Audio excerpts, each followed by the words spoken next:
Θέλω να δώσω συγχαρητήρια στην αντίπαλη ομάδα και στον προπονητή τους, που μέσα σε αυτό το βούρκο προσπάθησε να παίξει σύγχρονο ποδόσφαιρο και επιθετικό. Και είναι άξιοι συγχαρητηρίων. Το ίδιο είναι φτιαγμένη και η δική μας ομάδα. Δυστυχώς για δεύτερη αγωνιστική παίξαμε σε ένα πολύ βαρύ αγωνιστικό χώρο και κατάλληλο, θα έλεγα, για αυτό που μαθαίνουν τα παιδιά της 25 Ιουλίου. Επιθετικό ποδόσφαιρο, κατοχή και δημιουργία πολλών φάσεων. Αυτή είναι η φιλοσοφία μας και θα συνεχίσουμε. Θέλω να δώσω συγχαρητήρια στους παίκτες μου που όντως, και θα συμφωνήσω με τον συνάδελφο, πολλά παιδιά ήταν πολύ κουρασμένα, ακόμη και από το παιχνίδι του Κορδιλιού, γιατί εκεί δώσανε μεγάλη μάχη, αλλά πιο πολύ από το παιχνίδι κυπέλλου. Πρέπει όμως να μάθουν και να συνηθίσουν στην πίεση για να παίξουν ποδόσφαιρο, να καθιερωθούν στην ομάδα του Δυνάμου και να πάνε και πιο πάνω. Γιατί οι περισσότεροι είναι νεαρής ηλικίας. Πρέπει να μάθουν λοιπόν στην πίεση.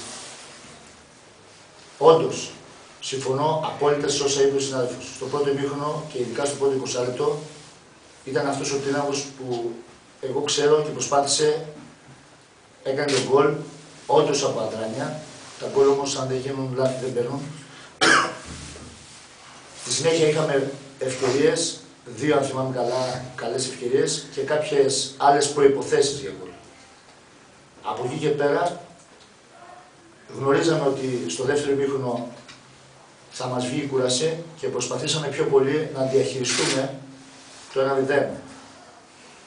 Κυρίως με αμυντικούς προσανατολισμούς.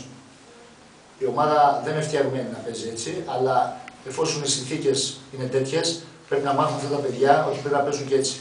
Είμαι πολύ ευχαριστημένος από την τακτική τους στο αμυντικό κομμάτι. Θέλω να τους δώσω συγχαρητήρια γιατί κατέθεσαν ψυχή και πήραμε 3 σημαντικούς βαθμούς που θα μας βοηθήσουν για τη συνέχεια.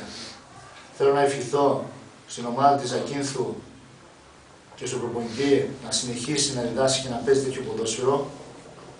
Όντως ήταν πολύ διαβασμένοι απέναντί μας και εμένα προσωπικά σαν προπονητή αλλά και τους παίκτες μας δημιούργησαν πολλά προβλήματα.